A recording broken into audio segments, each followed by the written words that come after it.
Selamat malam, saudara-saudari dalam Yesus Kristus. Selamat bertemu kembali dalam renungan malam. Ye shall receive power, atau engkau akan menerima kuasa, oleh Ellen G. White, tanggal 4 November 2025. Mari kita berdoa. Bapa kami yang di sorga, Allah pencipta langit dan bumi, laut beserta segala isinya. Satu-satunya Allah yang benar, yang kami sembah selalu melalui anak-Mu Yesus Kristus. Kami bersyukur dan berterima kasih atas penyertaan dan perlindungan Bapa sepanjang hari dalam seluruh aktivitas dan pekerjaan kami. Pada saat ini, kami siap mendengarkan firman-Mu. Kami mohon karuniakan roh anak-Mu Yesus Kristus berdiam dalam hati kami, menuntun dan mengajar kami, agar dapat mengerti firman-Mu dan menghidupkannya. Besertalah dengan kami sepanjang malam ini, ya Bapa. Kami persembahkan doa ini di dalam nama Yesus yang adalah Tuhan dan Juru Selamat kami. Amin. Renungan malam ini akan dibacakan oleh Ibu Suzanti Pasaribu. Kepada Ibu Suzanti, kami persilahkan. Shalom, selamat malam bagi kita semua. Judul renungan kita pada malam hari ini, Anugerah Khusus Kasih Karunia Rohani.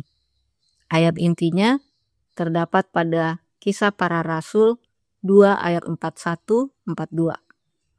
Orang-orang yang menerima perkataannya itu memberi diri dibaptis, dan pada hari itu jumlah mereka bertambah kira-kira 3.000 jiwa. Mereka bertekun dalam pengajaran rasul-rasul dan dalam persekutuan, dan mereka selalu berkumpul untuk memecahkan roti dan berdoa.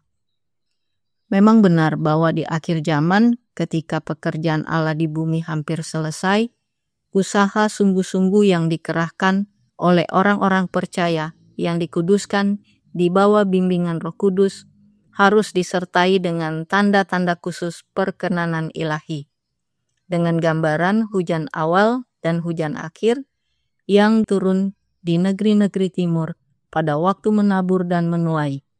Para nabi Ibrani menubuatkan penganugerahan kasih karunia rohani yang luar biasa kepada gereja Allah.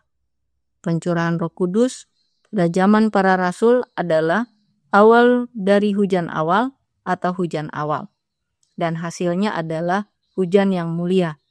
Kehadiran Roh Kudus akan menyertai gereja yang sejati sampai akhir zaman. Namun menjelang akhir panen bumi, suatu anugerah khusus berupa kasih karunia rohani dijanjikan untuk mempersiapkan gereja bagi kedatangan Anak Manusia. Pencurahan roh ini diibaratkan seperti turunnya hujan akhir, dan untuk kuasa tambahan inilah orang Kristen harus memanjatkan permohonan mereka kepada Tuhan atas panen pada musim hujan akhir sebagai tanggapan. Tuhanlah yang membuat awan-awan pembawa hujan deras, dan hujan lebat akan diberikannya kepada mereka. Zakaria 10 ayat 1. Diturunkannya hujan awal dan hujan akhir. Yoel 2 ayat 23.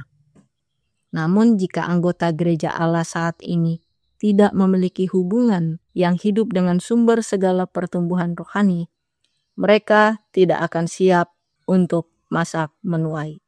Jika pelita mereka tidak dirapikan dan tetap menyala, mereka akan gagal menerima kasih karunia tambahan di saat-saat membutuhkan.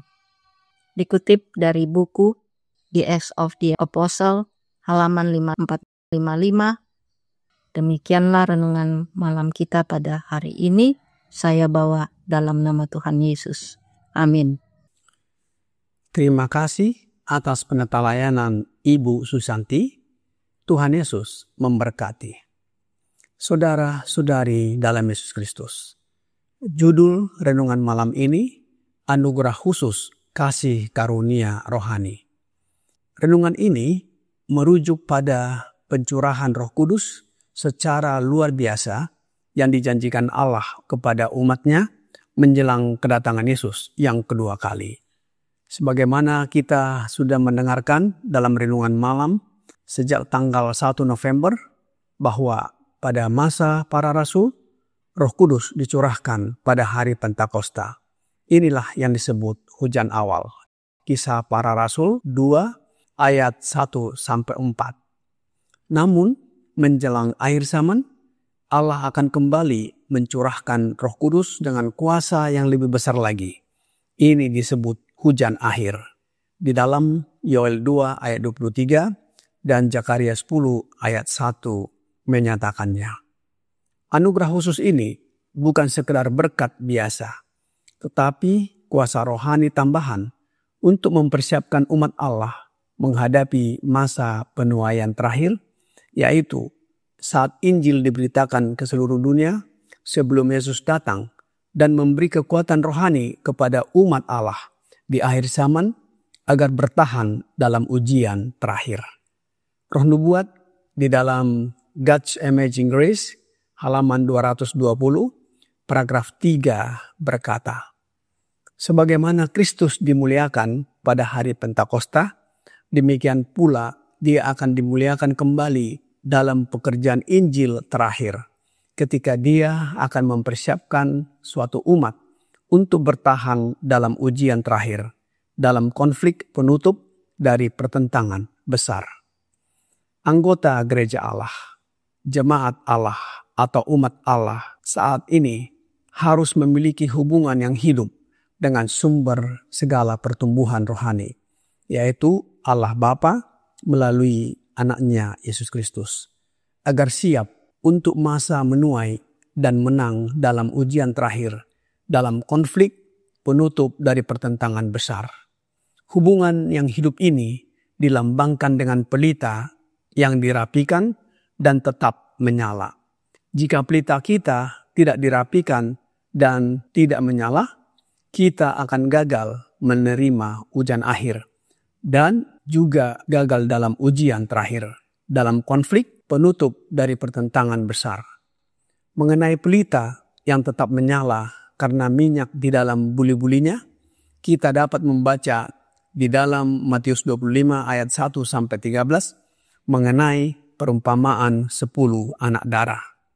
Roh nubuat di dalam Christ Object Lessons halaman 414 paragraf 1 berkata, melalui Roh Kudus, firman Allah adalah terang yang menjadi kuasa yang mengubahkan dalam kehidupan penerimanya.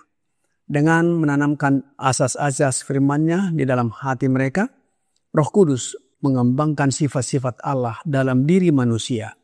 Terang kemuliaan-Nya, karakternya harus bersinar dalam diri para pengikutnya. Dengan demikian, mereka harus memuliakan Allah, menerangi jalan menuju rumah mempelai pria, menuju kota Allah, menuju perjamuan kawin anak domba. Dalam perumpamaan 10 anak darah, Roh Kudus dilambangkan sebagai minyak agar membuat pelita tetap menyala. Dengan pelita yang tetap menyala sebagai terang yang menjadi kuasa untuk mengubahkan tabiat menjadi serupa dengan tabiat Allah. Umat-umatnya layak untuk menghadiri perjamuan kawin anak domba, yaitu Yesus Kristus. Karenanya kita menjadi anak-anak terang. Rasul Paulus di dalam 1 Tesalonika 5 ayat 5-6 berkata, karena kamu semua adalah anak-anak terang dan anak-anak siang, kita bukanlah orang-orang malam atau orang-orang kegelapan. Sebab itu, baiklah jangan kita tidur seperti orang-orang lain, tetapi berjaga-jaga dan sadar. Umat Allah, jangan tidur, tetap berjaga-jaga dan sadar. Bagaimana caranya? Ingat renungan malam tadi malam, yaitu dengan menyerahkan diri dan rencana kepada Allah. Membaca firman-Nya, berdoa dengan tekun, dan bersaksi dengan semangat melayani dalam pekerjaan Allah. Roh Yesus Kristus dicurahkan dengan melimpah. Maukah kita menerimanya dengan iman? Hendaklah kita menyadari kebutuhan akan anugerah khusus ini, yaitu pencurahan rohnya. Roh nubuat di dalam The Faith I Live By, halaman 333, paragraf 5 berkata, setiap individu harus menyadari kebutuhannya sendiri. Hati harus dikosongkan dari segala kekotoran dan dibersihkan agar Roh Kudus dapat berdiam di dalam dirinya. Melalui pengakuan dan meninggalkan dosa, melalui doa yang sungguh-sungguh dan pengudusan diri kepada Allah, para murid mula-mula mempersiapkan diri untuk pencurahan Roh Kudus pada hari Pentakosta. Pekerjaan yang sama, hanya dalam tingkat yang lebih besar, harus dilakukan sekarang. Saudara-saudari dalam Yesus Kristus, janganlah kita berpuas diri. Kita harus berserah kepada Allah, tekun berdoa, membaca firman dan memanfaatkan setiap kesempatan untuk menempatkan diri kita dalam saluran berkat bagi orang lain, sehingga banyak jiwa yang datang dan bertobat kepadanya. Kiranya renungan malam ini membawa pembaharuan bagi kita. Roh Yesus Kristus memenuhi hati, menyucikan dan menjadikan kita alatnya yang hidup. Mari kita berdoa. Bapa kami yang di sorga, terima kasih atas firman yang sudah kami dengarkan malam ini. Biarlah Roh Yesus Kristus berdiam dalam hidup kami, agar hati kami disucikan dan karakter kami diubahkan menjadi sama dengan karakter Yesus. Sehingga kami dapat melayani dalam pekerjaan Tuhan dan banyak jiwa yang datang dan bertobat kepadamu. Mohon ampuni kami atas kelemahan dan dosa yang kami perbuat. Kami serahkan hidup kami sepanjang malam ini ke dalam tangan-Mu, ya Bapa. Kami persembahkan doa ini hanya melalui Yesus Kristus yang adalah Tuhan dan Juru Selamat kami. Amin.